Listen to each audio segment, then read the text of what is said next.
Historia del mundo. Diana Uribe. Hoy vamos a ver el virreinato de Lima en Paleno, o sea, el gran poder del Imperio Español en el Perú.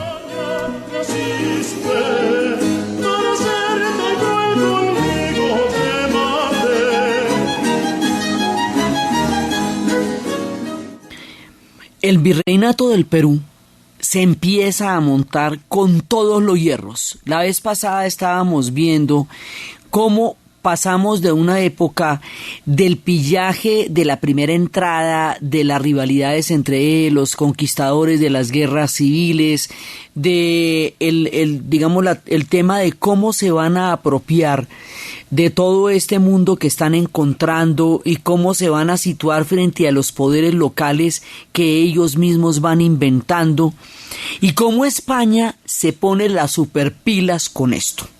Dice, bueno, esto no se puede pues así que cada uno vaya haciendo lo que le vaya dando la gana en nombre de quien le parezca. Esto es una colonia, esto es un imperio y esto hay que organizarlo. Y habíamos visto el tema de Lope de Aguirre y la gravedad extrema que significaba rebelarse contra la corona y cómo la idea era que su historia sirviera de escarnio para que a nadie se le ocurriera ni en sus más salvajes sueños desafiar la corona española, porque eso eran palabras mayores. Entonces, bueno, una vez sabiendo todos los peligros que hay y que puede haber, la segunda parte del tema del Imperio Español en América es ya montar la colonia. Entonces, habíamos visto que aquí va a haber una condición histórica que le va a dar el poder al todo el virreinato de Lima y el poder a Nueva España. Y van a ser las minas de plata de Potosí. Potosí, estamos hablando de un Potosí que queda en el actual país de Bolivia, que en esta época se llamaba en Alto Perú, pues que le conocimos durante mucho tiempo como el Alto Perú. También hay un Potosí en México que se llama San Luis de Potosí, y allá es donde quedan Zacatecas y Guanajuato, que son las minas de plata que le dieron toda la viabilidad y el sostenimiento al imperio de Nueva España. Cuando aquí se descubren 1580, ¿sí?, a 1650, las minas de Potosí, la plata que sale de ahí es toda la que ustedes quieran. Por eso es que actualmente hablamos de una plata mexicana y una plata peruana que tienen una artesanía absolutamente hermosa, e inclusive nuestro Museo de Arte Colonial tiene bastante platería peruana porque éramos parte de lo mismo en un momento dado. Entonces, esta plata garantiza la sostenibilidad del proyecto, la viabilidad del proyecto, y esa plata es la que determina que sean este punto, Lima y Perú, y el otro, Nueva España, lo que sean las columnas fundamentales del Imperio Español. Eso es lo que le va a dar toda la fuerza al imperio. Entonces, la idea es, primero se organizó la economía de extracción y de saqueo. Pero eso de todas maneras tiene un límite. Para tener un imperio a largo plazo, para lograr una cosa que tenga una sostenibilidad en el tiempo, las colonias tienen que ser sostenibles ellas mismas. O sea, no solamente por lo que pueden sacar de aquí y llevar para allá, sino para que ella misma produzca. O sea, esto ya se empieza a volver un proyecto a mucho más largo plazo. Ya no es simplemente la llegada primero a ver qué hay para traer, sino que esto ya se empieza a volver de verdad un imperio. Entonces ahí es cuando viene la institucionalización, y la institucionalización de esto, porque a nosotros nos muestran la colonia como un periodo como más o menos estático donde no pasó como nada. La colonia varía mucho de un momento a otro. Las divisiones administrativas de nuestro continente son también cambiantes, porque nosotros en una época el virreinato del Perú llegaba hasta Buenos Aires y englobaba también un pedazo de la Nueva Granada, junto con lo que va a ser Nueva Toledo, que es como se le decía a Chile, y luego eso lo van ajustando administrativamente en la medida en que se va haciendo más difícil de gobernar desde un solo punto un territorio tan extenso. Entonces más adelante, cuando con el oro nuestro, pues que existirá el virreinato de la Nueva Granada, y más adelante van a ser el virreinato del Río de la Plata, administrativamente diferentes. mientras que Chile, que también la llamaban Nuevo Toledo, sí estuvo bajo el virreinato del Perú mucho tiempo. Entonces esto se va a ir, digamos que lo van a ir ajustando, pues este imperio lo van creando y lo van montando y lo van a ir ajustando. Entonces, a medida que lo van a ir ajustando, van haciendo cambios administrativos, territoriales, que determina que nosotros estemos en un lado o en el otro, de pa' aquí o de pa' allá, según el proyecto administrativo español. Entonces ahora ya es montando esto en serio, y para eso hay una institución que es la encargada de formalizar todo esto, que se llama la Real Audiencia. Y la Real Audiencia es el control español a nivel institucional sobre las colonias, para que no nos pasen todas esas cosas que nos pasaron con Aguirre, que les pasaron con Aguirre y con Pizarro y con Valdivia, ¿no? O sea, eso no se puede manejar así como un berenjenal, no, eso hay que ponerse serios. Ponerse serios es montar la Real Audiencia. Entonces la Real Audiencia viene, por un lado está el virrey, que es directamente el mandado por el rey. Esto hace que la Real Audiencia es hecha por peninsulares. Aquí vamos a manejar muchas categorías. Una de esas es la de peninsulares. Peninsulares son las personas que nacieron en España. Y estos que nacieron en España, además, tenían que tener sangre hidalga durante mucha etapa, o sea, que no tuvieran ancestros moros ni judíos, porque venían del proyecto de la expulsión de dos pueblos para montar otro. Entonces, estos habían nacido en España. Sí, y eran hijos de padre y madre español, esos son peninsulares. Los que, siendo hijos de españoles, nacen en América, es lo que van a llamar los criollos. Sí, y de ahí para adelante, bueno, ahorita vamos a ver cómo se complica eso. Pero estos son peninsulares. Entonces, en la parte de arriba de la pirámide social están los peninsulares, porque esto es un imperio español. Entonces, como ellos van a montar un imperio en nombre de una nación y de una corona, pues los que son de ese imperio son los que van a tener el último puesto de mando, porque de eso se tratan los imperios, de montar arriba a los que son del imperio que van a montar. ¿Sí? Entonces son el virrey. Debajo del virrey, esto tiene funcionarios mayores y funcionarios menores. De los funcionarios mayores está el virrey y los oidores. ¿Quiénes son los oidores? Los oidores son literalmente funcionarios que van escuchando las quejas por todo el imperio, que van oyendo lo que pasa, que van parando oreja, que llaman. A ver, cada vez que hay una queja, usted va donde un oidor y le dice que hay una queja, pero los centros administrativos quedaban en Lima. Entonces, hasta que se fuera a Lima, todo esto estaba unido. Entonces, si el problema era en Santa Fe, eso fuera hasta que se fuera a Panamá o a Lima. O sea, las distancias eran muy grandes, y si el problema era muy grave, era hasta que se fuera hasta España. Pero los oidores intentan ser una instancia de, digamos, de mediación y de escucha de la situación concreta sobre terreno en el imperio, para inmediatamente mandar a España, inmediatamente es un decir, ¿no? Porque eso se demoraba un montón de tiempo, sino hacer la información. Todo se hace por escrito. La cultura de que todo tiene que quedar escrito es una cultura de la estructura de esta forma imperial. Todo por escrito. Cualquier cosa que usted dice tiene que quedar por escrito, y eso que queda por escrito se manda a España, y en España lo revisan a ver qué hacen con eso. Por supuesto, entre que llegara, entre que lo chismosearan y entre que lo contestaran y que llegara al lugar de donde se había armado el lío, pues eso se demoraba bastante, pero así era. Entonces estaban los oidores, también estaban los fiscales. Sí, y entonces eran los que resolvían los procesos jurídicos y todo quedaba por escrito. Luego había unos funcionarios menores que eran los cancilleres, alguaciles, capellanes. Esto nunca deja de ser proyecto religioso, jamás. Así que el capellano está metido en todo. Alguaciles, escribanos y relatores, que son ya, digamos, los que van a ser como la letra menuda de todo lo que está pasando acá. Entonces esto va desde Cartagena, todo esto tiene, como le digo, unas distancias geográficas enormes, porque muchas veces había que traer cosas desde Cartagena, Riohacha, hasta Buenos Aires. En un momento dado esto llegó a administrarse desde Riohacha hasta Buenos Aires, lo cual era tremendamente ineficaz porque el tamaño de esto es increíble. Entonces, a medida que se van dando cuenta que no es viable administrar territorios tan grandes desde tan lejos, van subdividiendo los territorios. Sí, y los van dividiendo dependiendo de la importancia económica que tengan en virreinatos o en capitanías, y esas divisiones son las que anteceden a nuestras historias antes de llegar al mundo republicano. Por eso es que a veces pedazos nuestros quedaron en un país y luego quedaron en el otro, porque por ejemplo lo que era Guayaquil, todo lo que tenía que ver con Popayán estaba mucho más relacionado con Guayaquil, y la historia de esa parte del país estaba mucho más relacionada con Quito, ¿sí?, de lo que está relacionada, por ejemplo, con Santa Fe. Entonces tienen una raíz mucho más cercana a esa parte. Entonces, toda nuestra distribución actual está determinada en una gran medida por este tipo de unidades administrativas que se hicieron a lo largo de todo el tiempo colonial. Después va a haber reformas borbónicas cuando cambien de dinastía en España que harán que esto se haga de otra manera, pero digamos van haciendo aquí y van haciendo allá, porque lo que están haciendo es inventándose un imperio.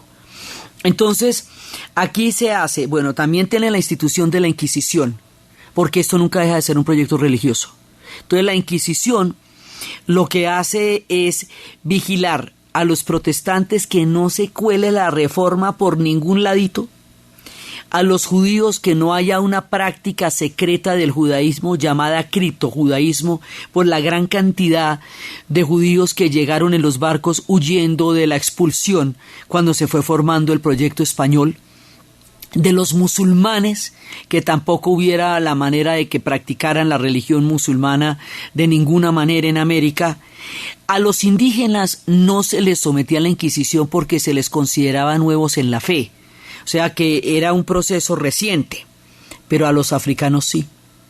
A los africanos sí, porque hubo cristianización en el África, entonces se consideraba que ellos podían ser potencialmente apóstatas. Entonces, bueno, cuando lleguen los africanos a esta historia, que ahorita van a llegar, también van a ser objeto de persecución de la Inquisición. Entonces viene la Inquisición para hacer una vigilancia religiosa absolutamente estricta, y va a ser y claro, todas las instituciones que se van a hacer son más grandes y más poderosas y más tremendas en Lima. O sea, porque Lima es el centro de todo y Lima se va a constituir en el corazón de toda Suramérica. O sea, en la grandeza, la jugada, la esquina del movimiento, lo que toca, cómo es, desde el punto de vista del proyecto español, aquí en Suramérica se llama Lima, señores. Y por eso es tan importante el Perú en esta época como lo fue en la época del Imperio Inca, pero para otro imperio. O sea, fue muy importante en tiempo de los incas porque era el territorio del Imperio Inca, y ahora va a ser muy importante en tiempo de los españoles porque es el verdadero corazón del Imperio Español en Sudamérica. En uno u otro caso, y desde el comienzo de las grandes ciudades como desde los tiempos de Caral, Perú ha sido siempre un centro fundamental de la historia de América del Sur, y no la podemos entender si no entendemos la importancia del Perú.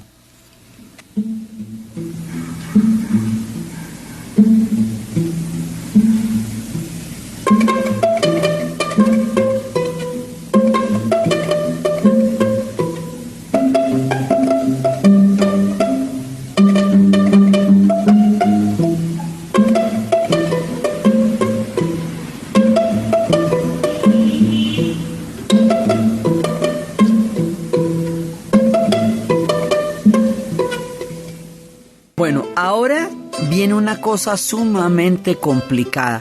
Por un lado es el nivel institucional, que es para amarrar a toda la gente que vino en nombre de España a conquistar tierras y riquezas, para crear un orden jurídico desde el imperio frente a todos los mundos indígenas, el gran mundo indígena que había acá, y para garantizar, digamos, la perdurabilidad institucional y económica del imperio, que consista en que la economía de extracción continúe, pero que ya haya una economía de sostenibilidad. Quiere decir que van a traer vacas, que van a traer caballos, que van a traer todo lo que ellos tienen allá, lo traen para acá para empezar a montar un mundo de ellos acá. Sí, o sea, ya se afianzan en lo que va a ser esto. Luego van a llegar por la vía de los españoles y a través de Panamá, y atravesando Panamá al Callao, van a llegar los pueblos africanos. De la llegada de los pueblos africanos en grandes cantidades vamos a hablar un poco más adelante. Pero con la llegada de los pueblos africanos, del comercio triangular, del comercio de esclavos, con la llegada de este horror que va a ser el convertir seres humanos en mercancías, en venderlos, quitarles su nombre, quitarles su religión, quitarles su idioma, quitarles su vínculo familiar, la tierra de donde vinieron, secuestrarlos, traerlos para ser vendidos en cadenas, para ser subastados, llevarlos bajo el látigo, castigarlos por cualquier cosa, ponerlos a producir en las haciendas. Eso vale para todo el mundo. En todos los relatos de la América llegamos al mismo punto, y en todos los relatos de la América fue igual de cruel. Eso no fue chévere para nadie, eso nunca fue bonito, y ahí no había relaciones amables ni bonitas ni nada.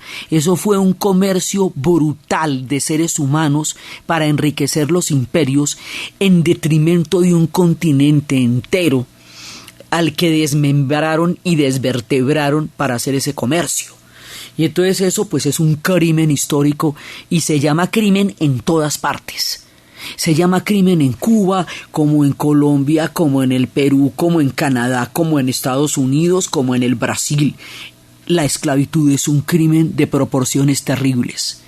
Entonces, cuando empieza a llegar el Perú negro, vamos a escuchar una canción de Susana Baca que se llama Bendíceme, porque empieza a llegar toda esta mezcla de los pueblos africanos que se van asimilando también a los santos cristianos para poder encontrar una equivalencia. El caso más profundo y más fuerte va a ser la santería en Cuba y en Brasil.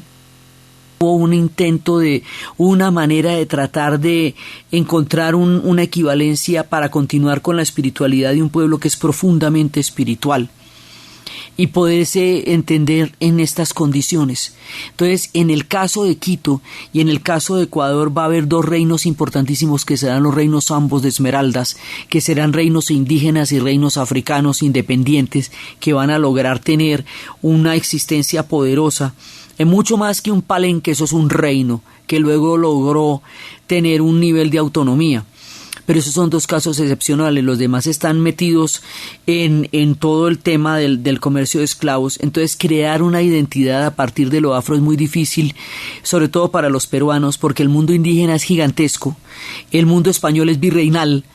Entonces el mundo africano, que existe, que hay un Perú negro, está invisibilizado aún ahora, pero hay un Perú negro. Y Susana Baca, que vamos a escuchar muchas veces en esta historia, es una de las voces más hermosas, más poéticas y más doctas de este Perú negro.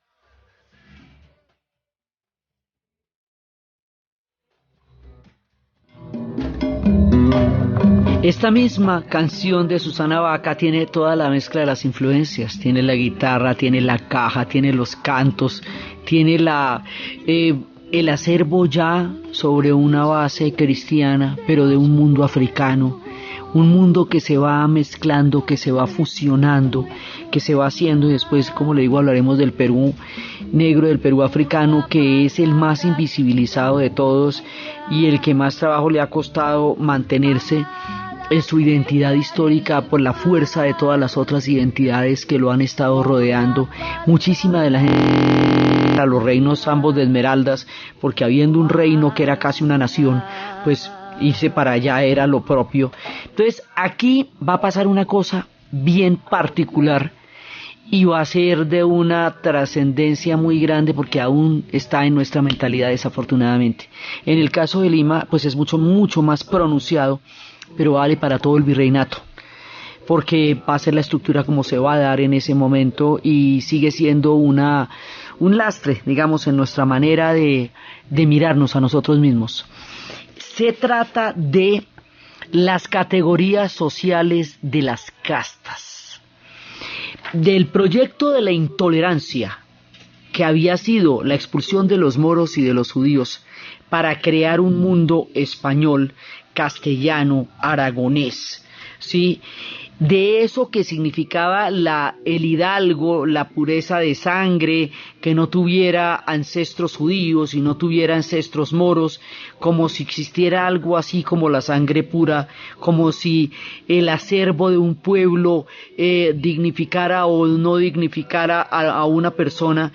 Toda esa idea tan absolutamente artificiosa de una construcción imaginaria que es la pureza de sangre y que en el siglo XIX se va a convertir en una locura terrible, se va a reflejar en una sociedad mucho más grande y más diversa que la sociedad americana y la peruana, pero mucho más grande.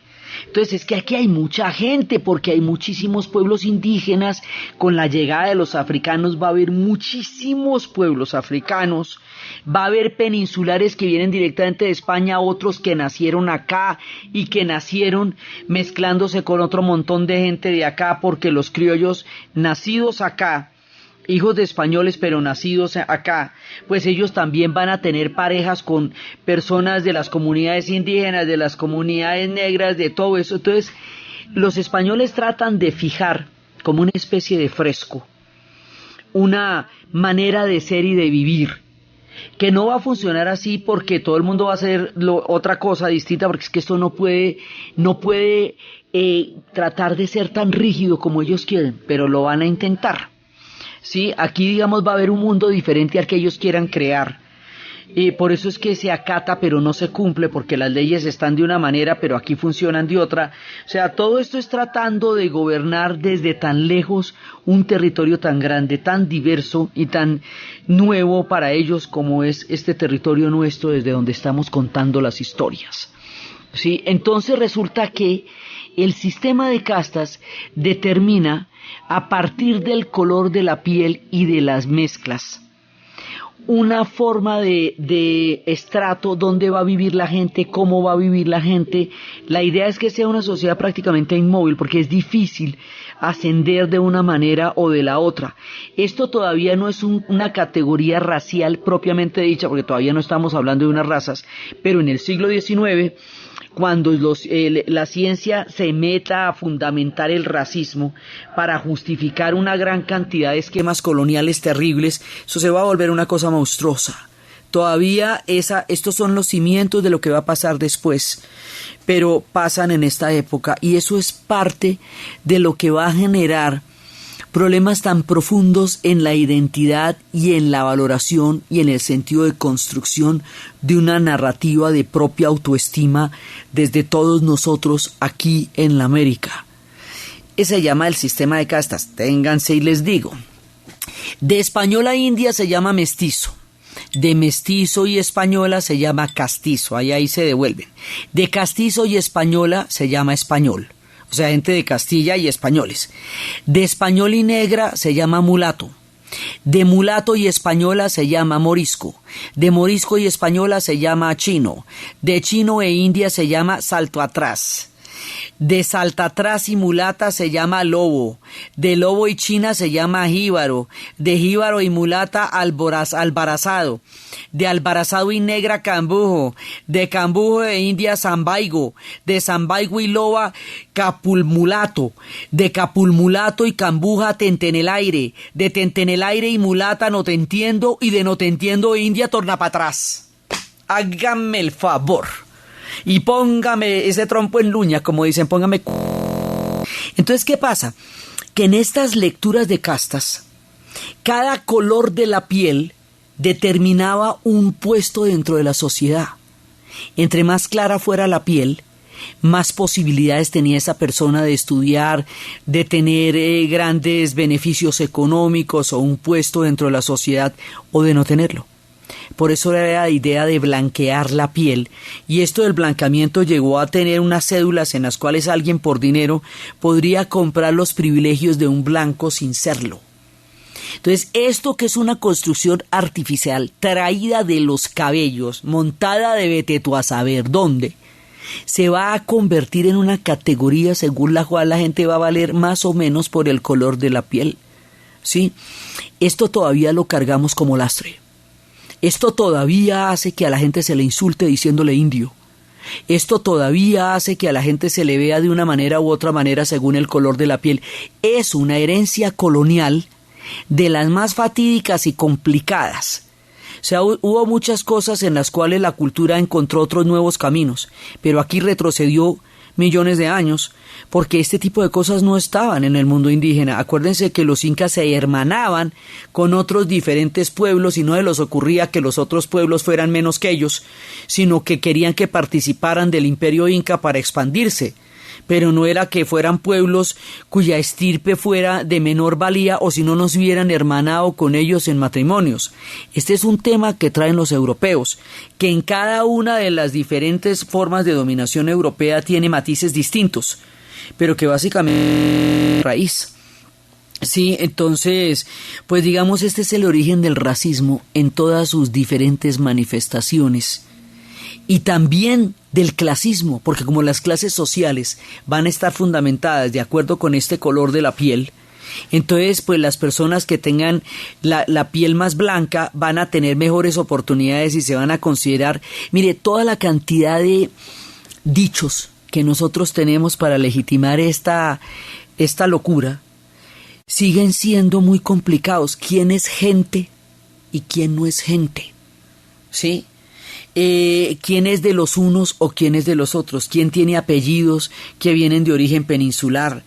Toda esta categoría de castas determina la estructura mental de que hay gente mejor que otra, superior a otra, con más derechos o linajes que otra.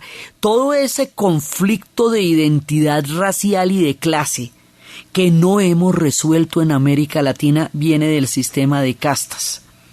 Eso es perfectamente válido para nosotros los neogranadinos que venimos de aquella época, pero en el caso del Perú era más pronunciado porque además esto tenía una serie de gráficos, había pinturas de castas y en las pinturas de las castas se mostraba cómo era que la gente se tenía que comportar moralmente de acuerdo al color de la piel y de acuerdo al color de la piel, entre más oscura la piel, más agresiva la pintura. O sea, era más salvaje, más peligroso, más propenso a la delincuencia que si era blanco, blanco, blanco. O sea, la gente de piel más clara la consideran paulatinamente moralmente superior, como si la condición moral, ética y espiritual de un ser humano estuviera determinada por la manera como está empacado. Porque el color de la piel, eso es un empaque y es una cosa completamente aleatoria. Sí, entonces que la gente salga verde, amarilla o morada no la hace inteligente ni menos inteligente ni nada de eso. Pero es convertir el color en un determinante de la moralidad y del derecho que una persona puede tener a la prosperidad o no, o a la negación de la prosperidad, a la educación o no, de acuerdo con el color de la piel. Eso hace que el mundo indígena se vaya considerando de menor valor, que la gente sea considerada de menor valor entre más fuertes sean los rasgos indígenas, medio aindiado, por ejemplo. ¿Eso qué quiere decir? ¿Sí? O que la gente si tiene los colores más parecidos al mundo afro, entonces ahí sí esté todavía más complicado y que todo el mundo tenga que relacionarse con los blancos y blanquearse para que sus hijos tengan mejores oportunidades que de las que han tenido ellos. Por eso el término del mestizaje en las naciones afro es un término despectivo porque para ellos implica blanqueamiento para que tus hijos tengan mejores oportunidades de las que tú tuviste. Entonces el término mestizaje, que en otro sentido describe la gran cantidad de mezclas de todos los pueblos que somos nosotros, ¿sí? En las comunidades afro tiene esa connotación que es sumamente delicada. La solución histórica a esto la dio José de Vasconcelos al decir que todos nosotros seremos una raza cósmica, una raza que agrupa a todos los pueblos de la tierra para crear una lectura totalmente diferente del mundo, o lo que Octavio Paz diría, las peras del olmo. Pero resolver este tema de identidad histórica todavía sigue siendo un asunto entre nosotros que se interpone entre la igualdad y el ejercicio pleno de derechos de todas las personas, de todos los colores, en toda la América. Sí, y no solamente la América Latina, porque el enredo en que se metieron los de la América del Norte con las comunidades afro todavía no lo tienen resuelto, y esos venían de los ingleses, y los que armaron el enredo ya fueron los Estados Unidos cuando fueron una nación. O sea, no es que ellos sean más avanzados en el tema, al contrario, allá la cosa fue infinitamente peor, porque a los indígenas los exterminaron y los metieron en estas grandes, en todos estos sitios donde les quitan las reservaciones, donde les quitaron toda su valía y su tierra, y a las comunidades negras las segregaron y les hicieron una legislación para separarlas y montaron un racismo oficial después de terminada la esclavitud. Así que ellos no tuvieron soluciones históricas más amables ni mejores que las que ha pasado aquí. Este tema todavía no lo tenemos resuelto y es uno de los rasgos coloniales. Y en el caso del Perú, como les digo, hay cualquier cantidad de pinturas de casta. ¿Qué significaba la pintura de casta? Que una persona debía ver, de acuerdo con la piel que tenía, dónde era que debía ponerse, ¿sí? Cuál era el puesto y la sociedad que una persona tenía. Y esto, montado durante tantos siglos como ellos estuvieron acá, hace que cuando se vayan todavía siga con este tipo de categorías, todavía se crean que son verdad. Esto es una construcción totalmente artificial de una época, de un imperio que nos habitó, no es más. No hay nada real en que las personas sean mejores o peores, distintas por el hecho de que la piel sea más clara o más oscura, y sin embargo todavía esto, digamos, estamos hablando de 1500, de 1600, en que se establecieron estos sistemas de castas, y en el año 2015 de nuestro relato esto todavía no queda claro, y todavía la gente no tiene claro que toda nuestra América es igual, sea cual sea el color de la piel. Este es el origen de las formas de racismo, de exclusión racial y de exclusión de clase que todavía permean en nuestro continente, en todas partes de él. Entonces, eso es un rasgo colonial terrible, porque en esa transposición de la mentalidad europea frente a la diversidad inmensa de pueblos que no solamente existían, sino que se potenció enormemente con la llegada de los pueblos africanos, da todas estas formas, estos matices de discriminación y de racismo, disfrazados de toda clase de eufemismos, acerca de quién es más idóneo o menos idóneo según este tipo de categorías. Entonces, bueno, esto es una cosa sumamente complicada que debe ser todavía motivo no solamente de reflexión, sino de revisión histórica, porque es un tema delicadísimo en nuestro concepto de la igualdad como pueblos y como culturas, y de la valoración de nosotros desde un sentido de propia valía frente a nuestra historia.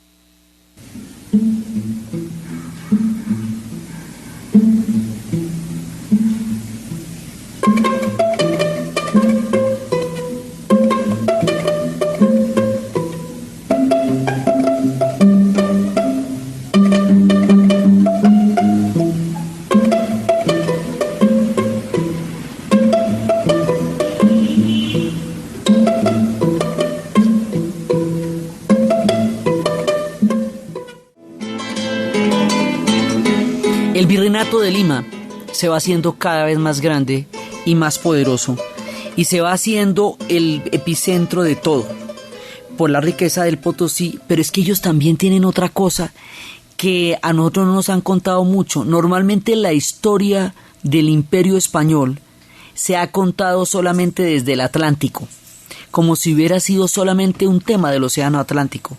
Pero resulta que desde el Perú va a empezar a haber una serie de comercio con Filipinas. O sea, el Imperio Español de todas maneras quería llegar a Cataya-Zipango, y de alguna manera lo logró. O sea, más allá de América, el intento no dejó de estar ahí. Magallanes va a estar al servicio de los españoles cuando hizo la Gran Vuelta, y va a llegar a Filipinas. Entonces, Filipinas se va a establecer como un punto del Imperio Español al otro lado del mar y al otro lado del Pacífico. O sea, no se nos olvide que el imperio también cubre Filipinas. Sí, tanto como cubría el Caribe, también cubre Filipinas. Entonces, encuentran una ruta, una corriente marina, que puede llevar desde arriba, desde Nueva España, desde Monterrey, puede llevar directamente a Filipinas. Esa corriente marina va a crear otra forma de comercio que se va a conocer con el nombre de el Lanao de Manila o el Galeón de Manila. Un galeón podía cargar 20,000 toneladas. Estos galeones y estas naos, que son formas de embarcaciones, van a ser una ruta que durante más de 3 siglos va a transportar todas las riquezas, las joyas. Muchas de ellas, por ejemplo, venían de la nao de Manila y bajaban al Callao o subían directamente también.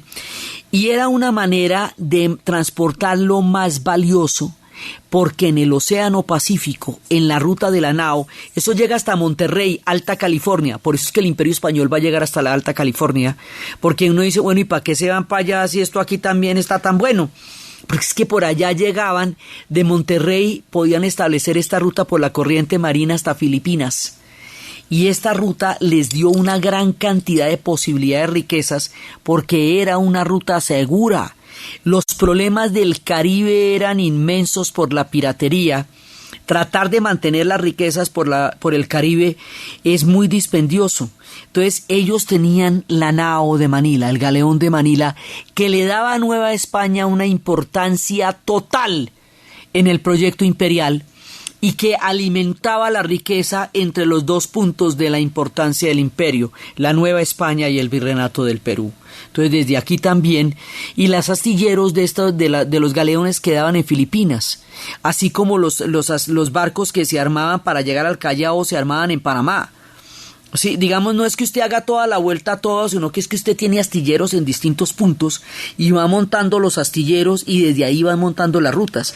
Cuando decían que en el imperio de Carlos V no se ocultaba el sol, era porque efectivamente en alguna parte era de día, durante las 24 horas del día, porque como llegaba hasta Filipinas, pues cuando era noche en un lado, de todas maneras, en otro lado era de día.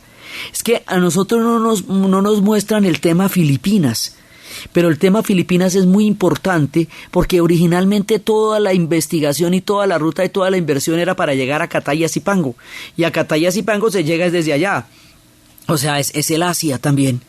Entonces, la historia desde el Pacífico es importantísima y nosotros no estamos familiarizados con esa parte. Estamos familiarizados con el Caribe, pero no con el Pacífico. Y el carácter del Callao y de Guayaquil es la historia del Imperio Español en el Pacífico. Callao, Guayaquil, Valparaíso y arriba Monterrey, sí, van a ser la historia en el Pacífico. Entonces, este imperio se va haciendo muy grande, muy grande, muy grande, y va a tener el tema de la piratería. La piratería también es un asunto que se ve según la geografía, como los ingleses y los franceses, sobre todo los ingleses, y más adelante los holandeses. Los ingleses no van a reconocer el Papa, y como no reconocen el Papa, no van a reconocer Tordesillas. Y como no reconocen Tordesillas, no reconocen el monopolio del imperio español y portugués sobre la América. Y como no lo reconocen, se van a dedicar a sabotearlo. Y la manera de sabotearlo es a través de la piratería. Y la piratería va a ser un asunto oficial, como en el caso de los corsarios, o una manera de apoyarlos, aunque sea indirectamente, como es en el caso de los piratas.